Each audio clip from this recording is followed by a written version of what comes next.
Hello students, कैसे हैं आप सभी। यूट्यूब पे ज़्यादातर सभी यूट्यूबर्स या यूट्यूब के टीचर कह लीजिए, वो सभी का एक ट्रेडिशन है कि कैसे हैं आप सभी, I hope you will be okay, I am, अपना नाम और वो सब है ट्रेडिशन। मैंने कभी इसको फॉलो नहीं किया, लेकिन अभी भी कुछ लोग मुझे कमेंट करके बोलते हैं कि सर आप अपना आइडेंटिफिकेशन भी हर वीडियो के बाद दीजिए, क्योंकि हर वीडियो में नए स्टूडेंट्स आते हैं, वो सभी जानते नहीं हैं। तो ठीक है, अच्छा लगा, चलिए हम भी फॉलो कर लेते हैं। मैं Yogendra Kadyan, fire and safety trainer. थोड़ा बहुत जो मैं जानता हूँ वो आप लोगों को पढ़ाने की कोशिश करता हूँ। तो ऐसा तो नहीं कहूँगा I am big YouTuber, I am fire and safety trainer, ये ऐसा कुछ नहीं है। चलिए आगे बढ़ाते हैं। फायर के चैप्टर में जो यूनिट 1 है वो कंप्लीट हो चुकी है, ख़त्म हो चुकी है। यूनिट 2 हम स्टार्ट कर रहे हैं। यूनिट 2 में हम क्या पढ़ाएंगे आज, पहले तो वो मैं आपको बता देता हूँ। ये यूनिट 2 जो है ये रहेगी classification of fire and extinguishing media. आग कितने प्रकार की है, कैसे उसको क्लासिफिकेशन किया जाता है, किस आधार पे उसको जो है हम लोग डिवाइड करते हैं, कितने प्रकार की है बताते हैं, वो हम जानेंगे इस यूनिट में। और एक्सटिंग्विशिंग मीडिया क्या है, ये सवाल बड़ा सिंपल है, लेकिन इसी एक छोटे से सवाल में मैंने बहुत बच्चों को फंसते हुए देखा है। किसी को पूछो आग कितने प्रकार की है, बता देंगे। एक्सटिंग्विशर कितने प्रकार के हैं, बता देंगे। आग बुझाने के तरीके कितने प्रकार के हैं, कुछ लोग उलझ जाते हैं, लेकिन मोस्टली उसको ही बता देते हैं। लेकिन किसी को ये पूछा जाए what is the extinguishing media, ये एक्सटिंग्विशिंग मीडिया क्या है, इसमें बहुत लोग फंस जाते हैं। तो अभी भी अगर आप में से किसी को भी ये समझ नहीं आ रहा है कि एक्सटिंग्विशिंग मीडिया क्या होता है, तो ये जो सीरीज चल रही है इसको कंटिन्यू रखो, ठीक है। पढ़ेंगे। आज हम बात करेंगे क्लासिफिकेशन ऑफ फायर, इसके ऑब्जेक्टिव्स की, कि आपको क्या क्या पता चलने वाला है।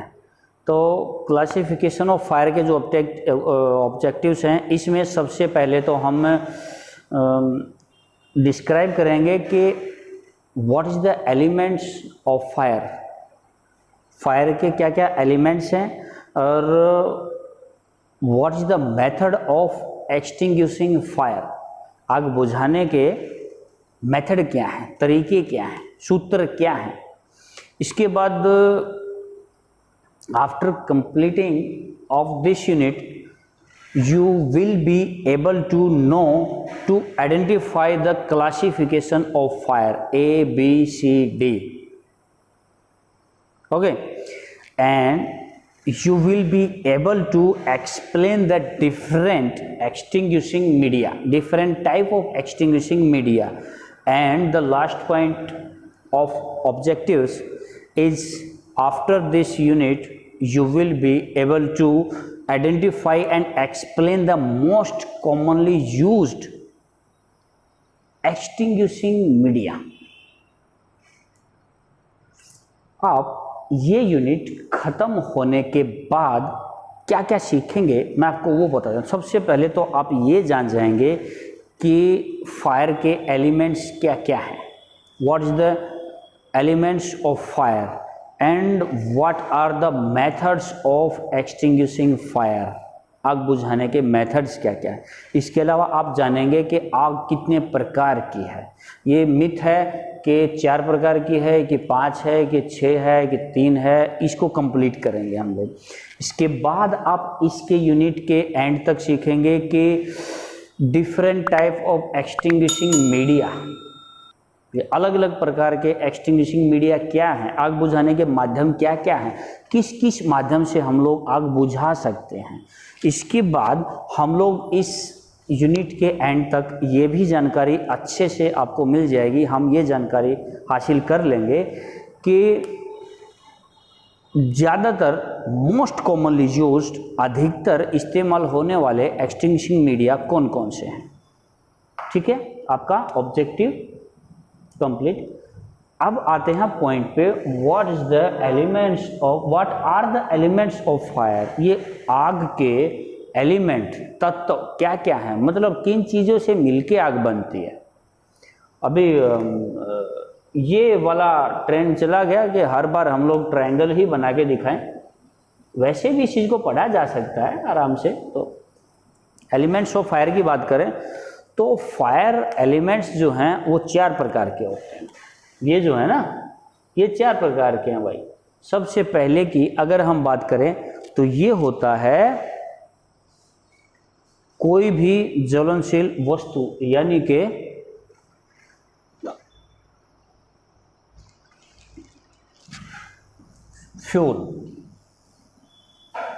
फ्यूल। सबसे पहला the first element is fuel and the second is oxygen. दुनिया में कोई भी वस्तु जो जल सकती है वो आग का सबसे पहला एलिमेंट है। इसके बाद ऑक्सीजन की उपस्थिति के बिना इस वातावरण के अंदर, एनवायरनमेंट के अंदर, संसार में आग नहीं जल सकती। ये आपके 2 एलिमेंट होते हैं भाई। इसके बाद थर्ड एलिमेंट होता है आपका, आप सभी जानते हैं, हीट, जिसको हम टेम्परेचर भी बोलते हैं। तो ये 3 मुख्य तत्व हैं, the main element of fire. And the fourth is chain reaction. ये 4 मुख्य तत्व होते हैं, the 4 main elements of fire. The element of fire, fuel, because the presence of a combustible substance, यानी कि fuel, and the second is the presence of oxygen, and the third is the attainment and maintenance of a certain minimum temperature or heat, and the fourth and the last element is the chain reaction of flame। वो flame जो पहली बार आग को जलाती है, उसी flame का continue पैदा होना चैन रिएक्शन होता है। ये हैं आपके एलिमेंट ऑफ फायर। ठीक है, तो एलिमेंट ऑफ फायर आपका कंप्लीट होता है। अगर इसको हम ये बनाएं, फ्यूल 1 नंबर में, ये हो गया हमारा 1 नंबर, ऑक्सीजन 2 नंबर में, तो ये हमारी होगी ऑक्सीजन, ये हमारा 3 नंबर में, तो ये हो गया भाई 3। तो ये था हमारा फायर ट्रायंगल, जिससे पहली बार आग जलती है। इसके बाद जो चैन रिएक्शन है, ये क्या हुआ, इस फायर ट्रायंगल का क्या बन गया, फायर टेट्राहेड्रन, यानी कि त्रिभुज का बन गया चतुर्भुज। तो fuel number 1, oxygen number 2, the temperature number 3 and the chain reaction number 4। तो जब पहली बार आग जलती है तो वो त्रिभुज पूरा होने के बाद जलती है, लेकिन उसी आग जो पहली बार हीट चाहिए होती थी, तो वो हीट उसको जब रेगुलरली कंटिन्यू मिलने लगती है तो वो चौथी उसकी भुजा बन जाती है, तो त्रिभुज से वो आ जाता है चतुर्भुज पे, ट्रायंगल बन जाता है, टेट्राहेड्रन, त्रिभुज हो जाता है चतुर्भुज। ठीक है, अब हम इसके लिए पहले बहुत ही डिटेल में ऑलरेडी हमारे चैनल पे वीडियो है, आप लोग चाहें तो उसको देख सकते हैं। आग कैसे जलती है, आग कैसे आगे बढ़ती है, फायर ट्रायंगल से टेट्राहेड्रन कैसे बनता है, ये सभी वीडियो पहले से चैनल पे हैं, हमारे पास उपस्थित प्रेजेंट है, तो आप देख सकते हो, उसको अवेलेबल हैं वो सभी। तो इसको बोलते हैं कि भाई जब ये तीनों भुजाएं मिलने से आग बनती है, तो अब बात आती है कि यार हम आग जलाने के लिए नहीं, यहाँ पे हम लोग पढ़ने आए हैं कि आग को बुझाना कैसे है। तो आग को बुझाने का तरीका पढ़ने आए हैं, तो अब आग को बुझाने का तरीका हम यहाँ पढ़ेंगे, द मेथड ऑफ एक्सटिंग्विशमेंट, बुझाने के सूत्र, बुझाने के आइडियाज, बुझाने के तरीके हम ये पढ़ेंगे। तो बुझाने के जो तरीके हैं ना, वो मुख्य रूप से 3 प्रकार के होते हैं, जैसा कि आप में से मोस्टली सभी जानते हैं। सबसे पहला होता है कूलिंग, और दूसरा ये होता है smothering, and the third is starvation. ये 3 तरीके के हमारे होते हैं आग बुझाने के ideas, the method of extinguishment. एक चौथा भी होता है इनहिबिटिंग, उसको कभी स्पेशल क्लास में क्लियर करेंगे, क्योंकि वो थोड़ा अलग होता है, ट्रेडिशन में नहीं है, बुक्स वगैरह में नॉर्मली वो मिलता नहीं है, अलग है, तो उसको फिर कभी बाद में करेंगे। तो स्टारवेशन, स्मोदरिंग एंड कूलिंग, ये 3 की बात करें तो इसमें सबसे पहले हम उठाते हैं कूलिंग को।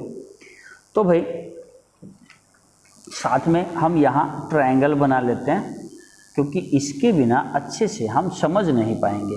यहाँ हमारे पास है फ्यूल, और यहाँ हमारे पास है ऑक्सीजन, और यहाँ ये रही हीट।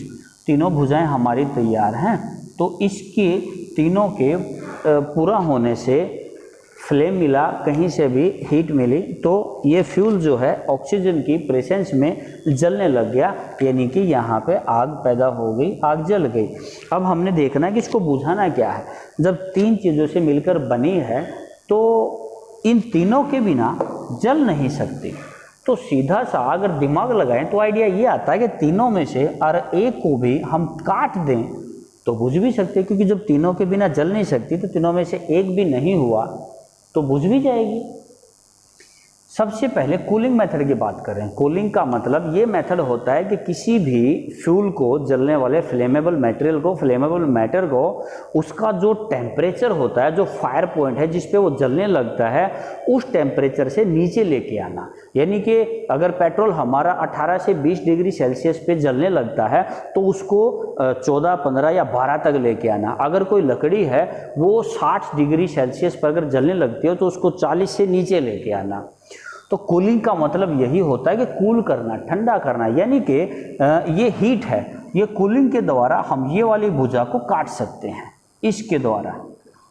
भाई कूलिंग मतलब ठंडा, हीट मतलब गर्म। अगर कूलिंग इफेक्ट लगाया तो हीट पे इफेक्ट पड़ेगा, ये हीट ठंडी हो जाएगी। कोई भी चीज़ जितने डिग्री सेल्सियस पे जल रही है उससे उसको डाउन लेके आ जाओ, उसका टेम्परेचर कम कर दो, ऑटोमेटिक बंद हो जाएगी, आग जल जाएगी, ख़त्म हो जाएगी जलने से। उसके बाद स्मोदरिंग, इसको कूलिंग को मतलब कहते हैं ठंडा करना, और स्मोदरिंग को हिंदी में कहते हैं दम घोटना। दम घोटना, खोटना बोल दिया इसको, सॉरी, दम घोटना। यानी कि वो इधर से दबा के मारते हैं ना, कि किसी का गला दबा के मारते हैं, ये आग को गला दबा के मारने का ही काम है। तो आग का गला दबाने का मतलब क्या होता है कि हम यहाँ से सांस लेते हैं। हमारा गला दबा के मारने का मतलब हम यहाँ से सांस लेते हैं, तो हमारी सांस रोक दो, हम मर जाएंगे। तो आग भी सांस ले रही है, कहाँ से ले रही है? यहाँ से। तो इसको यहाँ अप्लाई कर दो, ये वाली भुजा कट जाएगी। हीट और फ्यूल मिलके कुछ नहीं कर सकते जब तक ऑक्सीजन नहीं है।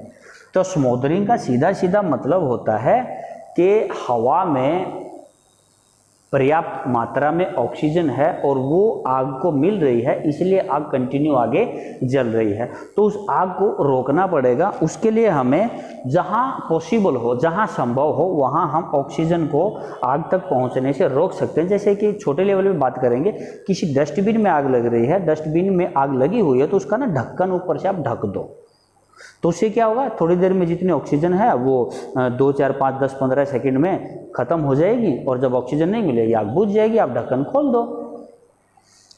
तो ये स्मोदरिंग का मतलब होता है ऑक्सीजन का कनेक्शन काट देना। अब तीसरा हमारा जो मेथड होता है वो आता है स्टारवेशन। अब स्टारवेशन इंग्लिश में जो है इसका हिंदी में मतलब होता है भूखा मारना। अब हमें अगर लगातार 1 हफ्ता 10 दिन तक कुछ खाने को नहीं दिया जाए तो हम भी तो मर ही जाएंगे ना। तो ये जो आग जली है इसका खाना क्या है, ये इसी को तो खा के जल रही है ना। लकड़ी में आग लगी है तो लकड़ी को खा रही है, पत्तों में आग लगी तो पत्तों को खा रही है, तेल में आग लगी तो तेल को खा रही है, गैस सिलेंडर में आग लगी तो गैस को खा रही है। तो ये इसका खाना है। तो हमने क्या करना है, इसको छीन लेना है यहाँ से। तो हीट और ऑक्सीजन बचेंगे, यानी कि गर्मी और ऑक्सीजन। गर्मी तो छत पे हमेशा होती है, ऑक्सीजन चारों तरफ फैली होती है, तो छत थोड़ी ना जलने लगेगी। जब तक छत पे कोई जलने की चीज़ नहीं होगी तब तक आग किस में जलेगी। तो ये फ्यूल को अगर हटा दिया जाए, काट दिया जाए, आग से दूर कर दिया जाए तो आग जल ही नहीं सकती, क्योंकि जब कुछ खाने को ही नहीं है तो जिंदा कैसे रहेगी। तो स्टारवेशन को अप्लाई किया जाता है फ्यूल हटाने के लिए। ये थे आपके मेथड ऑफ एक्सटिंग्विशमेंट। आग को बुझाने के लिए जो तरीके अपनाए जाते हैं वो मुख्य रूप से 3 तरीके होते हैं, और तीनों तरीके मैंने बड़े इजी तरीके से आपको समझाने का कोशिश किया है। तो आज के लिए यूनिट 2 में हम सिर्फ इतना ही पढ़ेंगे। ऑब्जेक्टिव्स, इस यूनिट को एंड होने तक आप क्या क्या सीखेंगे वो मैंने आपको बता दिया था। आप सीखेंगे कि आग बुझाने के तरीके क्या हैं, वो हो गए आपके। इसके अलावा आग बुझेंगे, आप ये पता करेंगे कि एलिमेंट्स ऑफ फायर, ये आपने सीख लिया है। अब आपका बचता है types of fire, classification of fire. कितने प्रकार की आग होती है, ABCDEFGHIJK, कितने टाइप की है वो हम क्लियर करेंगे। उसके बाद आप ये सीखेंगे कि एक्सटिंग्विशिंग मीडिया कितने टाइप का है, और लास्ट में आपको ये बताया जाएगा कि मोस्ट कॉमनली, आम तौर पर सबसे ज़्यादा यूज होने वाला एक्सटिंग्विशिंग मीडिया कौन सा है। तो इस चैप्टर के यूनिट 2 के एंड तक ये सारी चीज़ें आपको सीखने को मिलेंगी। तो अगली क्लास का वेट कीजिए। तब तक के लिए आप नोट्स बना के रखिए, इनको सीखिए। किसी तरीके का डाउट होता है आप नीचे कमेंट में लिखिए। आपको या तो कमेंट में जवाब मिलेगा, नहीं मिला तो नेक्स्ट क्लास में आपके जवाब को जो है दिया जाएगा। इसके बाद कंटिन्यू जो क्लास है वो चलते रहेंगी। चलिए, ज़्यादा टाइम नहीं लेंगे। तब तक के लिए आप सभी खुश रहिए, स्वस्थ रहिए। जय हिंद।